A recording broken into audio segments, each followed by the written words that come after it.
Bonjour à tous, aujourd'hui je vais vous parler d'un autre indispensable de ma bibliothèque qui s'appelle Reiki Essentiel de Diane Stein.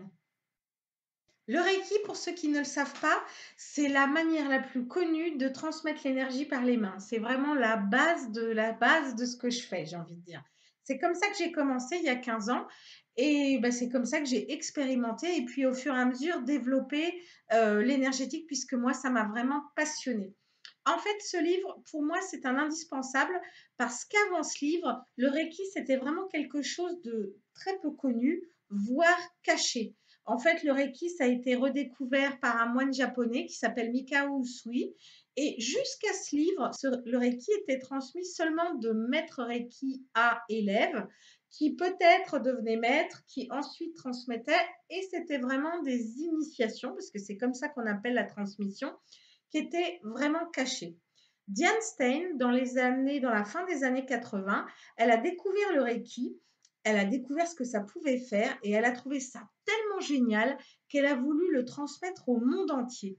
Et donc, du coup, elle a fait ce livre en expliquant l'ensemble des transmissions et en expliquant les symboles, puisque pour transmettre l'énergie dans la technique du Reiki, on utilise différents symboles de façon à se connecter plus facilement et puis à pouvoir éliminer plus rapidement les blocages.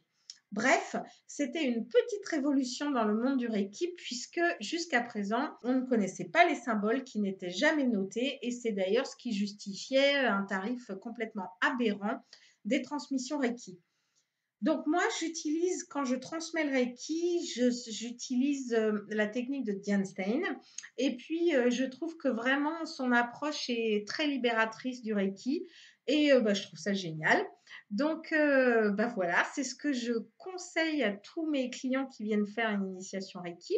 Et puis il y a vraiment dans ce livre tout ce qu'il faut savoir pour commencer à travailler son énergie. Donc c'est quand même un livre un peu technique. Il faut déjà être vraiment intéressé sur la pratique du Reiki. Et puis, j'aime ce livre parce qu'il y a tous les sons de cloche possibles. Malheureusement, comme c'était au début une tradition orale, eh bien, au fur et à mesure, ça a évolué selon les gens qui transmettaient. Et Diane Stein, elle a vraiment fait une compilation de tout ce qu'on peut trouver, de bon et de moins bon, on va dire, dans la pratique du Reiki. Donc, je trouve ça vraiment intéressant de connaître tout cela. Évidemment, donc la lecture d'un livre ne remplace pas la façon de transmettre le Reiki. Donc la transmission du Reiki se fait toujours par le biais d'un maître. Bon, je ne suis que le millimètre, moi, mais c'est comme ça que ça fonctionne. Donc voilà.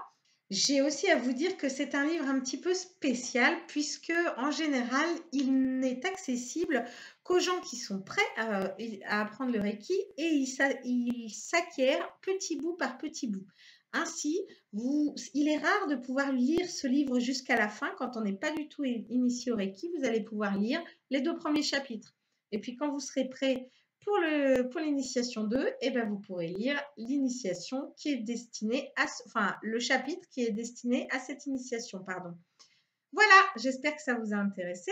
Et je vous rappelle de vous inscrire à ma chaîne et éventuellement de me retrouver sur www.marilortessette.com.